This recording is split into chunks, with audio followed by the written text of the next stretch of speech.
ఒక గండం గడిచిందనుకునే లోపు బాలీవుడ్ నటుడు సైఫ్ అలీ ఖాన్ కు మరో గండం వచ్చి పడింది.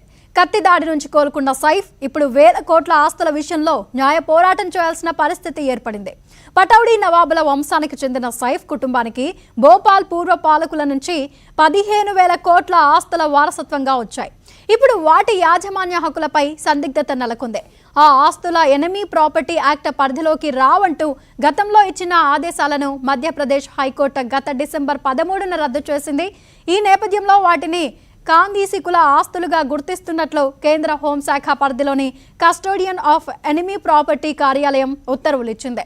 దీన్ని సవాల్ చేస్తూ సైఫ్ కుటుంబం పిటిషన్ దాఖలు చేసింది లేదా అన్న విషయంపై స్పష్టత లేదని న్యాయవాదులు తెలిపారు. ఒకవేళ వారు ఆ ఉత్తర్వులను సవాలు చేయకపోతే ఆ ఆస్తులు కేంద్ర ప్రభుత్వానికి చెందుతాయని వెల్లడించారు. భోపాల్లో సైఫ్ కుటుంబానికి అతడి నానమ్మ సాజిదా సుల్తాన్ నుంచి పలు విలాసవంతమైన భవంతులు వారసత్వంగా వచ్చాయి. భోపాల్ చివరి నవాబు హమీదుల్లా ఖాన్ కుమార్తె సాజిదా, ఆయన పెద్ద కుమార్తె అబిదా సుల్తాన్ దేశ విభజన నేపథ్యంలో పాకిస్తాన్కు 1950లో వలస వెళ్లారు. సాజిదా ఇక్కడే నివసిస్తూ పటౌడీ నవాబు అయిన సైఫ్ తాత ఇఫ్తిఖర్ అలీ ఖాన్ను వివాహమాడారు. సాజిదాకు ఆమె తండ్రి నుంచి వారసత్వంగా వచ్చిన ఆస్తుల కాలక్రమంలో ఆమె వారసులైన సైఫ్ కుటుంబానికి దక్కాయి. అయితే హమీదుల్లాకు చట్టబద్ధతగా వారసురాలు అబిదా మాత్రమే అని, ఆమె పాక్కు వలస వెళ్లినందువల్ల ఎనిమీ యాక్ట్ ప్రకారం ఆ ఆస్తులను కాందీసికుల ఆస్తులుగా గుర్తిస్తున్నట్లు కస్టోడియన్ ఆఫ్ ఎనిమీ ప్రాపర్టీ కార్యాలయం 2015లో ప్రకటించింది.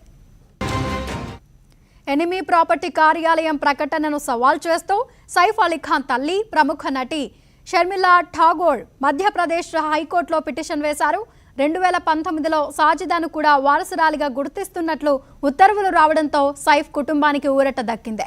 కానీ ఇప్పుడు అందుకు భిన్నమైన ఆదేశాలు రావడంతో వారి కుటుంబం న్యాయ పోరాటం కొనసాగిస్తుందా అన్నది తెలియాల్సి ఉంది.